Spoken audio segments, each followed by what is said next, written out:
Safe to say Kyle Lowry believes good looking out. The way they were getting those three-point opportunities. This series tied at 2-2. Here's a little fact for you, Sean. All right, bring it.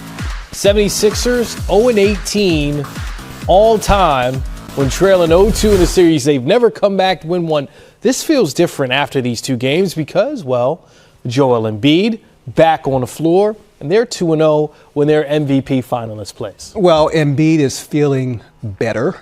He's getting his legs underneath him, and he's catching his second breath now. And he's less fearful of being re-injured. He's beginning to get a little bit comfortable with that mask. All of which is to say that's bad news from Miami. The good news from Miami is 2 of the next 3 games are at home in Miami. And as Pat Riley always said, the playoffs don't begin until the home team loses. It hasn't happened yet. So looking at our interactive poll on the screen that you see there, who will win the series? What says you, Sean?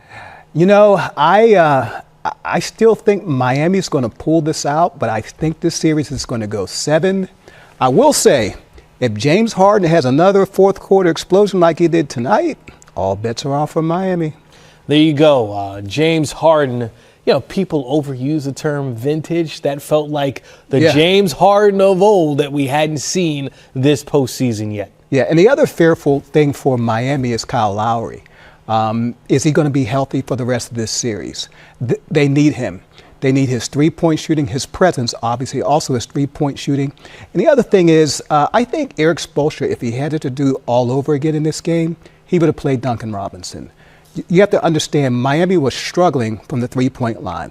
This was a game that was tailor-made for Duncan Robinson to come off the bench. Maybe he doesn't hit him because he has so much rust. He's only played 1 minute in this series. But I just think just throw him out there, see what he can do. Maybe all of a sudden he hits a shot, hits a second shot, and all of a sudden Philadelphia's worried.